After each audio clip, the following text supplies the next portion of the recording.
Welcome back, everyone, to Random Thoughts. We have another super high rank game for you today. This time, we have Zafray versus Hakunay, who are currently, at the time of this recording, ranked 5 and 6 on the arena ladder. Clash of the Titans coming at you. Let's see what they have in store.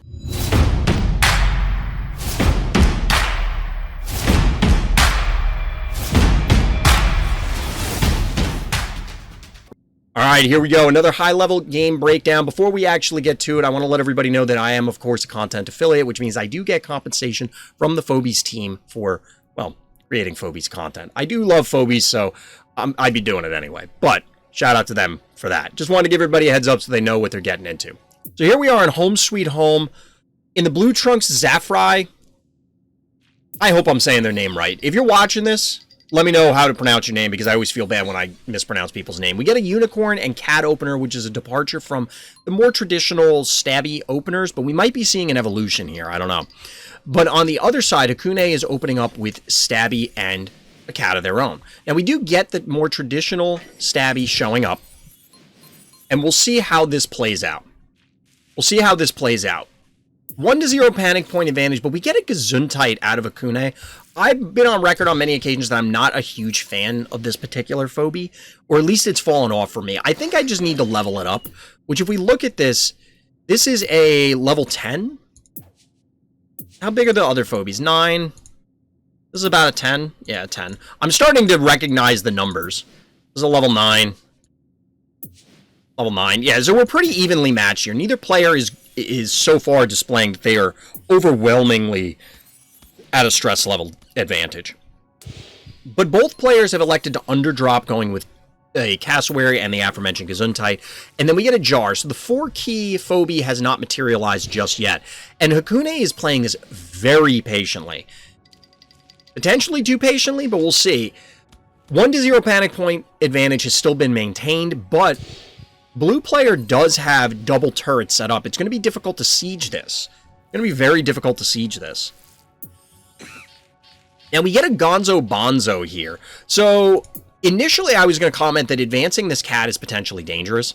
The reason being is that you can send in the cassowary and the unicorn in order to kill the cat. You'd probably lose the cassowary on the return, so that may not be worth it. And or you soften up this so that it could possibly be killed. A lot of bad things could happen. Odds are, strong player like this, you don't get to that rank if you're going to make those sort of plays. So that wouldn't happen. But we do get a Gonzo Bonzo, which is kind of a, maybe not kind of, but it is a strong siege tool, because if you can get 2 hits on something, you get to juice the Gonzo and blow something up, you can really break a game open. But in the meantime, the center is getting just absolutely plastered with traps, and they're in positions that are both slightly unexpected, but still relevant, because it's not uncommon to end up with phobies here. Like, this stabby could make its way in here, and then all of a sudden the stabby is very vulnerable. Speaking of vulnerable, we get a Hevo 2.0 as the follow-up. There was a bank from our blue player, while our orange player elected to max out their phobies and go for the Gonzo Bonzo. This does not look great for our orange player. So we do get the equalization of panic points, but no interest in taking the center. I can understand that. If the cat survives, I would expect it to cycle north. And from here, we're just getting a big rotation. The problem is that eventually this Hevo is going to come in and disrupt all of it. Even from this position, it can show up and then boop and say hit this Gesundheit and make life very complex. Now, given the current positioning from blue, they're not going to get a kill from any of this, necessarily. Okay, I was talking about the boop. They could obviously just kill the cat, but... And that means that it's now 2-1 going back the other way. This kind of goes back to previous games where I've talked about how you don't necessarily want to just trade out 1-drops in this fashion. But 9 keys remaining for our blue player, 9 for our orange player, now 8 banked, and up to 11. Electing to go with the 1-drop instead of a big honkin' fatty. No big key phobie here. Instead, we're getting a battle with 1-drops, which is not unexpected. I've talked about it a lot of times before, but often this feels like players unsure of their particular footing and whether they're actually going to be at an advantage in a given game or a given move. So it's easier just to revert to these kind of back and forth plays.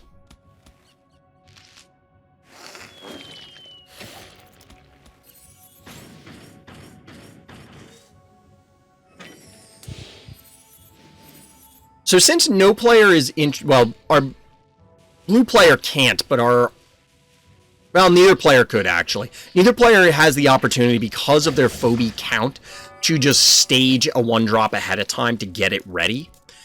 That is, have one waiting in the wings.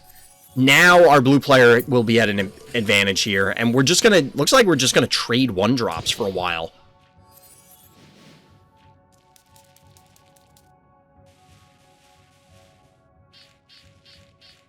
Although the jockeying for position is here, it just... I mean, look at all these traps. This is actually kind of ridiculous when you think about it, how many traps there are. There might even be another one this turn. Honestly, I'm a little surprised that they didn't put a trap in front of the stabby instead of back here. Like, that trap is probably never going to come into play. But at the same time, doesn't matter.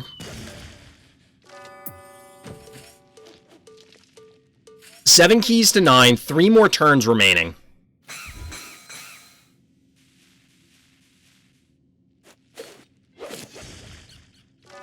This is a bold move. I don't know why this happened.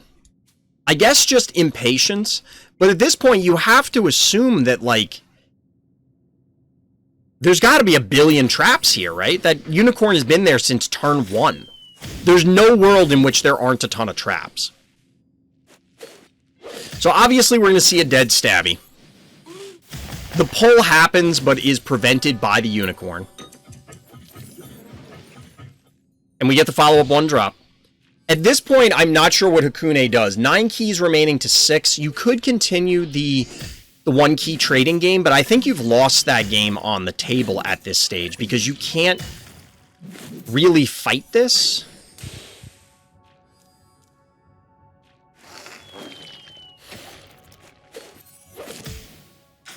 Like, given that the Hevo's here and untouched,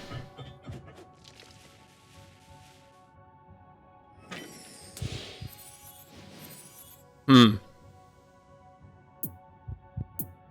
that's actually the last turn of the game. Now, we know from zoning in that this was a win. There was a surrender that came in. There was actually a 13-level stress difference, which isn't that much, I guess. It isn't like... No, I guess there is a phobie at 50. So there is a phobie difference, but here it didn't appear like there was much that mattered level-wise. It seemed pretty even. Ultimately, I think that aggressive invade with the Gonzo... You traded Stabby for Cassowary, which is bad, but doesn't sound that ridiculous out of context. It's just, it doesn't appear that Hakunay ever had an answer for the Hevo, and I think once they went in and knew that there was a trap here, possibly realized that, oh yeah, the rest of the map was trapped up. They could have gone erratic. So the problem with erratic is that it probably never actually closes the distance. You can kite for a very long time, and given the amount of damage that they're representing here, they possibly just kill the erratic or tank a hit. Like, what you would need is probably go in with the erratic, hope that it lives, and then Gonzo it the next turn, and then clean up. Which I think is asking a lot. I do like erratic on this map in general. So I'm trying to think, what's the kernel of wisdom to take away from this game? Obviously, you could say, don't go in here. But it kind of felt like one of my games, and Hakunay is a regular on the stream, so Hakunay, if you're watching this on the VOD or you see this on YouTube, let me know what was going through your head in this game. Because I'm very curious as to, like, what drove you to do this? And did you really feel that there was no out that you had at this point? Because I'm struggling a little bit, like... obviously, there were a couple Phobie choices that probably should have been different. I don't think this Gesundheit did, like, anything this game. I mean, it obviously hit something, but, like, it killed some 1-drops. It almost would have been better if you had those 2 keys remaining, because then you could go for, like, a big 8 or 9 key, still have 5 in the bank for other stuff. Would it have been better if they just continued to trade 1 keys? I'm not sure. I don't know. Chat, what do you think? Do you think there was anything? I'm not sure exactly. Like, if I were in Hakunay's shoes, I mean, I don't have Gonzo, but I probably would have gone for an erratic or other big thing to try and contest the Hevo. The Hevo is, I can't click on it. It's a level 9 Hevo, so this thing is pretty big. Hevo seems like it's just a monster on this map. I think I have a 1-key check for traps. Yeah, I feel like having a 1-key continue to either trade or, like you said, check for traps. I happen to have Tickles, so Tickles would have been good here because you could just, you know, soak up a trap and then move on with your life and try and collect. But the problem is then you're not capping the point for a turn. You're still giving them time. I don't know. It's a weird decision point to try and scoop up the traps. But if they try and move in to eliminate your either the Tickles or your 1-drop that's soaking the traps, that means that you can then try and jump on them. So in general, that's probably worth it.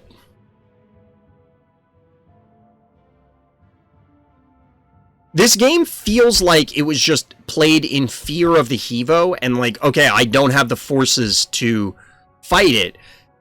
But the reason you don't have the forces to fight it, I think, are because of Gonzo and Gesundheit. Your opponent, because they have the panic point advantage, are never going to commit into you. So I think the other option would be sending one of these 1-keys to cap, like, maybe suicide the Gesundheit or something. Get 2 1-keys, take a 3-to-1 panic point advantage, and then try and punish them on the return. That's going to be super difficult, but you could possibly Gonzo, say, a jar and blow something up. I guess not killing the Unicorn was trouble since it's been there since round 1. Yes, but the Unicorn was never really exposed. Like, the blue player really did positionally play this well. There weren't really many, if any, obvious gaps. Like, is Hakunay going to go in on this turn? They lose their stabby if they do. If this was a different Phobie, they could hypothetically get this.